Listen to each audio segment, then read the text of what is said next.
ఇప్పుడు మన శ్రీ అశ్రుత్ సూర్యనారాయణ మాట్లాడతారు. వేద సమాహితాత్మా హరిప్రవీరః పరవీరహంతా మనస్సమాధాయ మహానుభావః జగాలంకా మనసా మనస్మి. Sita, Dharma Sarvatmana Shrita. When you're looking at Ramayana, you have to talk about Rama. Perhaps one of the most important gunas of Rama is Dharma Sarvatmana Shrita. Rama's whole self is for Dharma. Rama has dedicated his whole being, his whole life to Dharma.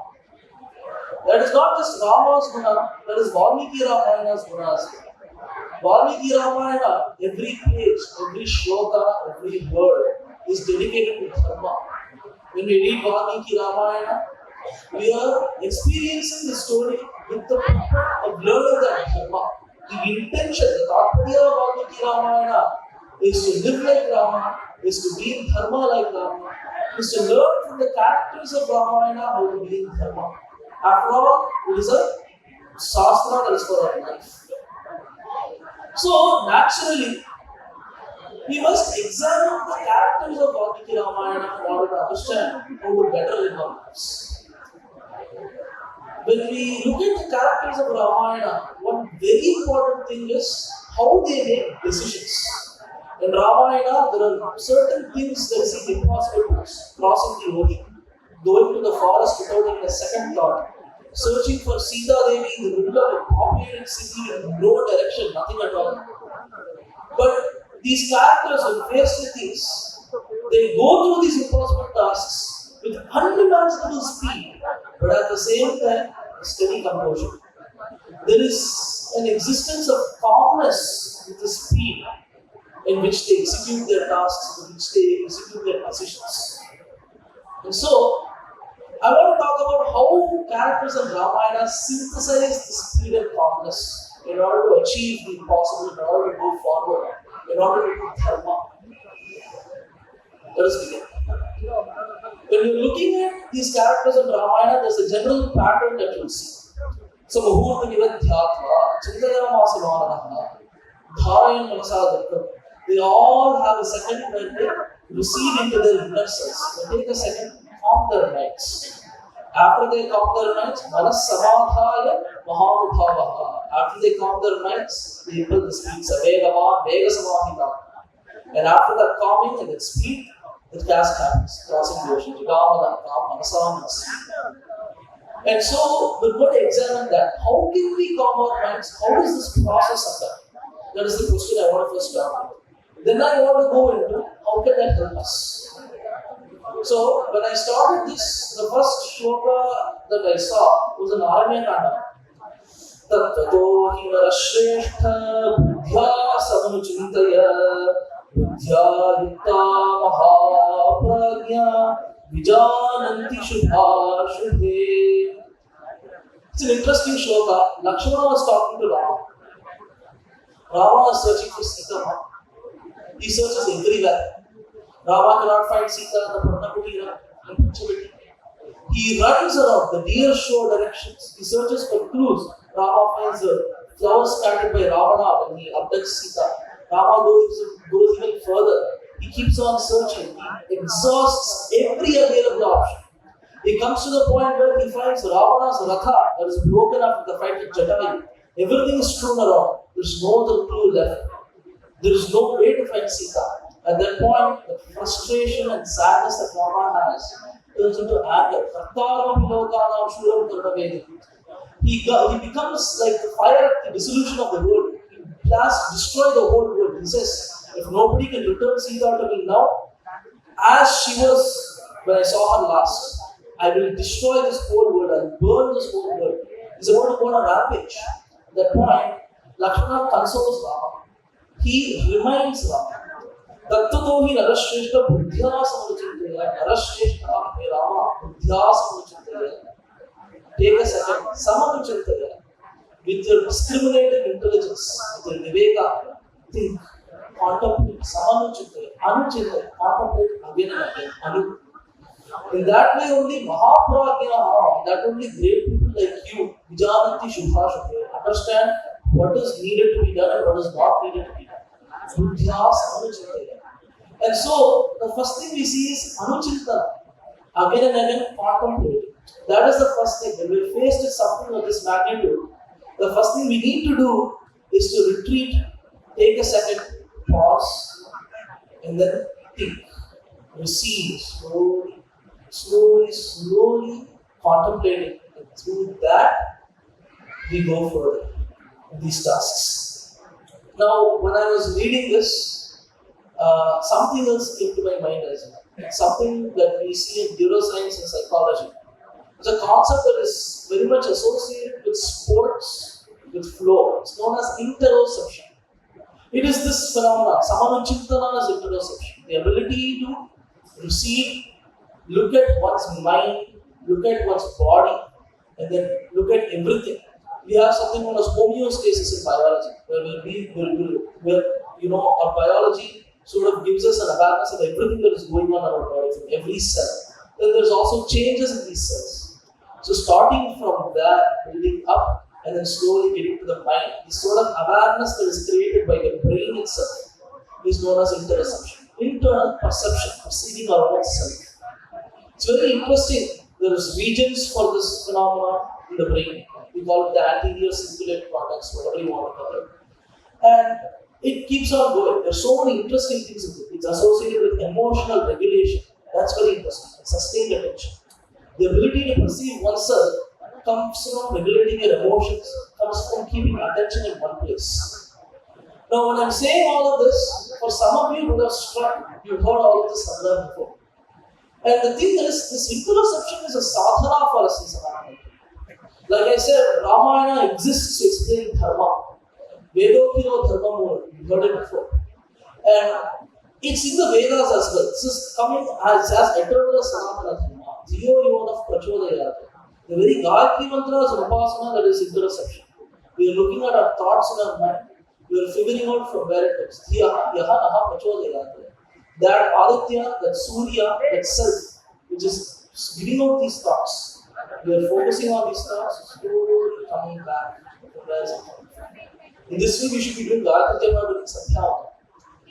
So that is in the Vedas. You go even further. You go to the Bhagavad Gita. Atma samstam manah kritva nakichana vichintayet. You take your manah, you take your manas, you put it to yourself, you slowly receive it towards yourself. Kinchana vichintayet. Through that, you control yourself. You go to Yoga Sutra. Kshina vrittehi abhijataseva manehe grihitra grahana grafyeshu tatstra padanjanata samapatti. We have a concept known as samapatti. It's very beautiful. As our mind slowly loses thoughts, it becomes clearer and clearer, like a money, a crystal. Kshina vrittehi abhijataseva manehe. And at that point, when we focus on just one thing, everything sort of coalesces together. What we are looking at, what we are, what is being grasped, all of these things come together. And that is samapatti. And that is an essential step in our spiritual sadhana. In this way, interoception is discussed everywhere. That still doesn't answer the question, however. How? And that's why we come to Ramayana. If I say Vedokino Dharma Mula, if Vedas is the root of all dharma, then Ramayana is the canvas in which this dharma is painted everywhere. So, the next step naturally is to look at where this phenomenon occurs in Ramayana. Samahurtamiva dhyatva chinta vakrathitendriyaha udatishtan mahateja Hanuman Marutatmaja. Hanuman is searching for Sita in Lanka. He searches like anything. When I mean anything, he doesn't even leave 4 thumbs with length in Lanka. Chaturangula Matropi. In this way, the whole of Lanka is searched. Pushpaka Vimana, Ravana's palace, Antapura, the kitchen, everywhere. Hanuman goes through everything within the span of a night. Sundarakanda is only a night. You forget it, we do Parayana. It's just one night. And Hanuman searches through all of this. He can't find Sita. At that point, Hanuman starts to get frustrated. Again, he starts to think, what happens if I can't find Sita? So many people are waiting for me to find Sita. Somehow they said that Sita will be in Lanka. Sita is not here. What if Sita is dead? What if I don't find Sita? What will happen to everybody? And he slowly thinks, and he logically puts it out beautifully. He says, Sita was gone, Rama will not be able to live. Rama is not there, Lakshmana will not be able to live. Yes. And in this way, he slowly keeps on going, thought after thought after thought after thought after thought. At some point, Hanuman just there's this onslaught of thoughts that is attacking Hanuman. He takes a second, contemplates, slows down. Chinta Vagathitendriyaha. Like I said, Chinta Avagathitendriyaha. His senses are being bombarded, assaulted by these thoughts. He takes a second, slows down, and from there, Udadishta Mahateja, he gets Hanuman Marutha. In that way, he goes to search for Sita. And he finds Sita.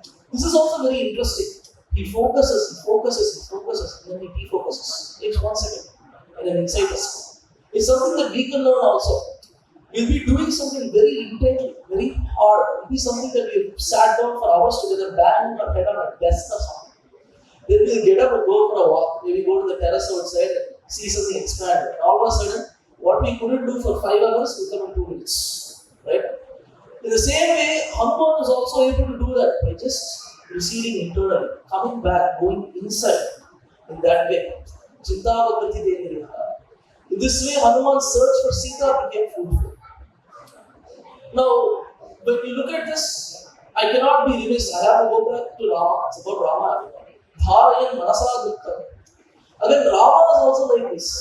Rama is able to balance this dichotomy. Dasharatha tells you have to go to the forest. When he goes into the Sabha, he's going with the impression of Pattabhisheka. When he comes out of the Sabha, he's going with something else entirely. Nobody knows anything. All the prajas are waiting for Rama. Rama has to go tell this news to his mother. Dharayan Manasa Dukha. He's bearing it, dharayan it. And he has to go for that shoka of telling this to his mother. If he tells this, she has to experience that sadness. So, dharayan Manasa Dukha. But at the same time, Lakshyate Chitta Vikriya. Sarvaloka Tigasyeva Na Lakshyate Chitta Vikriya. Na will come in the previous part of the shoka. His mind is calm. Chitta Vikriya. There is no spandana in his manas.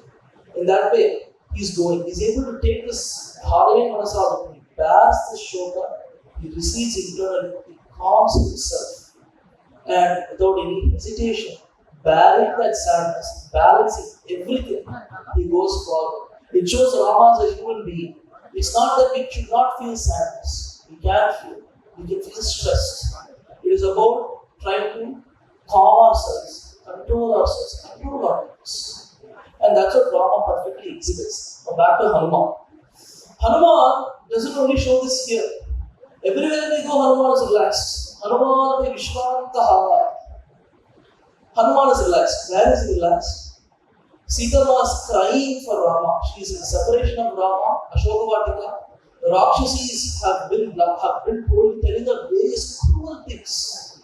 She cannot get back to live her life. She is about to take her own life. That is why the Vendu Prathamacham hero. In that place, Hanuman is relaxed. Hanuman has to console with Sita and he is relaxed. Does he have no empathy? She is crying. She is feeling so sad. And he's not even shedding a tear, he's relaxed. How can he be? Very simple. If Hanuman is not relaxed, he cannot console Sita. So, Hanuman takes these tears. It's not that Hanuman does not shed tears. When Ravana was scolding Sita, Hanuman was crying. He was crying behind that Raksha. He controls himself, he recedes internally, and then he again does the impossible. He convinces Sita, somebody who has been away from Rama for so long, and he brings both Rama and Sita together. From that calmness, Vishwantaha, that is the significance of that one word. Again, let's go back to the Samudra. Interoception is probably the most beautiful example is here. See, interoception, like I said, is not just viewing the manaha. It's about viewing our whole body. Starting from every cell, we calm ourselves, slowly build it up, and then we approach a multifaceted. Hanuman, when he's crossing the ocean, I said, Manasamadhaya Mahanubhava. Before that, Virodha Hridaya Pranana Akasha Avalokaya. He takes his vital energy, he takes this homeostasis, essentially all the energy in his body, whatever has been emitting, whatever is being reacted, everything. Because there's so many reactions goes on our body. People say we're technical robots, I don't know what that means. But all of that he takes, he stops, controls, Virodha, he stops it in his hridaya. Akasha Avalokaya. He looks up, he expands his mind. And from that, Manasamadhaya Mahanubhavaha Jagamanam. That is interception. And to me, that is the hub of Ramayana. If I say synthesizing speed and calmness, it is through this. It is through calming ourselves by viewing ourselves as a whole, bringing ourselves. Pranayama does that. Chalevate chalam chitta. In this way, controlling ourselves in every way, slowly bringing ourselves to calmness, and from that, we execute. In that way, Hanuman executes. Now, the final place where this stops, interception is not the only thing here. There is another very important concept, pravega and samvega. Pravega is the speediness that comes from thoughts. When you want to do well, there is a rush of thoughts, right? That pravega is one aside. Samvega is the thought, the speed I talked about before, the speed that emerges from silence, from calmness. And where we can see this beautifully is in the yuddhas of Ramayana. Personally, my favorite part of Ramayana is all the fighting that happens.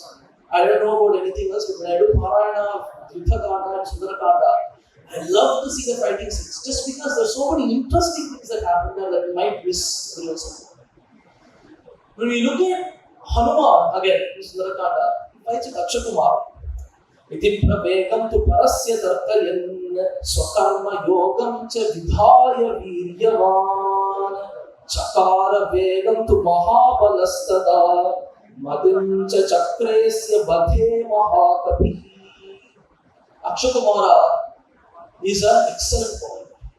He is restraining his senses. Valmiki says so. Hanuman thinks so. He is restraining his senses. He is fighting with every discipline that you would expect from a warrior. Hanuman appreciates that. He takes some time to appreciate. After appreciating it, he says, after this, if Akshakumara grows, it will be bad. So I must destroy him. At that point, Iti pravegam tu parasya tarkayan. He looks at Akshakumara's pravega, that speed that he's having from that control. Tarkayan takes a second contemplation. Tarka. Then swakarma yogam cha vidhaya viryavan. His own karma yoga, his own yoga of action. Here, yoga of action means he's taking his action from that silence, from that tarka, from that chintana, from that dhyana. Swakarma yogam cha vidhaya viryavan. He puts it out there. And then from the chakara vega, from that silence, calmness, from that yoga of action, he impels the speed. And from that speed, the vadha happens, destruction happens. If you look at Yuddha Kanda and Ramayana, everywhere if you see the sargas, there will be veda to describe Rama and Ravana. You will see. One person can say, it's because Rama and Ravana are both holding, pose. Of course, the most important thing in the bow is to be speedy. The faster you do let go, it's like banas per minute essentially. The faster you're able to do it, the better. To me, a better sometimes to be something else also occurs. This Veda itself is how Rama does war. Rama's war is a war of control, calmness, and speed. And that makes sense. Why? Rama killed 40,000 Rakshasas in 1.5 hours. Less than 1.5 hours. Rama, with a single Gandharvastra, destroyed a whole Moolamala Yuddha. He destroyed the whole Moolamala of Rama. It's not something normal. It's something that can only be achieved by the synthesis that Rama does. Again, it's the impossible. Somebody sits down and does this. Rama may be human, right? Lokottare Rama is human, but he's able to do these inhuman things because of this simple thing that he does, practices. This samvega from restraint, he brings it about. And in this way, Rama exists and he does war. This way, everybody does war. The Ramayana characters, whoever we see, Hanuman or Rama, they do this. And lastly, before I go on to how this can help us, right? Because I think there are some avenues of research if we take this path to Ramayana. There is one last thing. Tadassa kinkara natva Hanuman dhyanavastikara. Again, this is another war example. Hanuman finishes all the kinkaras. Everybody is come. He destroys them, anything. Right? Then he comes back, contemplates, Thavaasmi. And then the next Ravana sends another force, Jabuman. So on and so forth. Somebody comes, Hanuman destroys. Takes a second, Jayatiti Bolo Rama, chants around out. And then he comes back, receives internal calm. From that speed again happens. Keeps on showing calmness, speed. They are not exclusive things, they are not opposites, they are things that come together. In fact, they are things that are naturally probably together. So now, let me come to why I think this is important for people in science. Interoception, right, this whole thing I've been talking about, it's something that we study based on certain requirements. We say, okay, this region, the ACC, anterior cingulate cortex, is the region responsible for interoception. And we say, okay, there are certain psychological factors, let's say sustained attention, emotional control, all of that. What I want to know is if Ramayana characters can exhibit interoception, is there a connection between interoception and the will to do good for the universe, universal welfare, right? Because in psychology we have markers for that, pro-social welfare, pro-social motivation, right? Is there a connection? I think that we can use this as a sort of guiding marker, sort of benchmark to go through those avenues. After all, dharma and this phenomenon, dharma and yoga are connected is the same. Why not do that, right? And as for us, I guess the most simplest thing is when we're doing something hard, when we're doing something difficult, the thing we must naturally do is take a second, slow down, pause, calm ourselves, and then start. In that way, I think that's the most important thing we can learn from this. That's the only thing I've talked about. So in that way, I finish. Thank you for giving me this time. Sitara, Jai Sitara.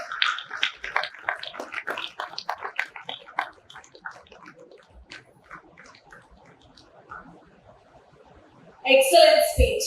Once again. I forgot to mention, I have to acknowledge someone in this. Actually, the Pradegas, Sabdegas, and Hriday are not just originated from me. Shyam Sundarji from Samarth Academy. There was a camp when the Shloka came, and that insight came from him. So I want to acknowledge him as well. He was very instrumental in forming this whole idea. So I want to thank him. I not thank him, but he's the person who gave this research for craft. It has to be acknowledged. So I just needed to mention that as it's very important. See that. అద్భుతంగా ప్రసంగించిన శ్రీ అశ్రుత్ సూర్యనారాయణన్ ని సత్కరించవలసిందిగా వేదికలు అందించిన పెద్దలను కోరుకుంటున్నాం. ముఖ్యంగా doctor Rangan గారు we request you to be part of this celebration.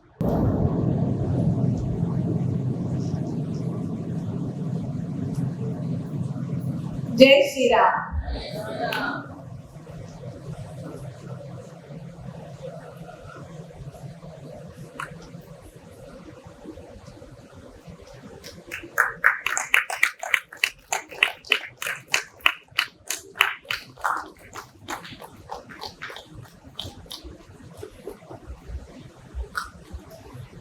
Hats off to Sri Ashruth Suryanarayanan. The way he swung between the two topics or many topics, the grace with which he moved from one topic to another topic is excellent. I know he's really fortunate to have a guru like Dr. Rangan sir. We're really feeling jealous.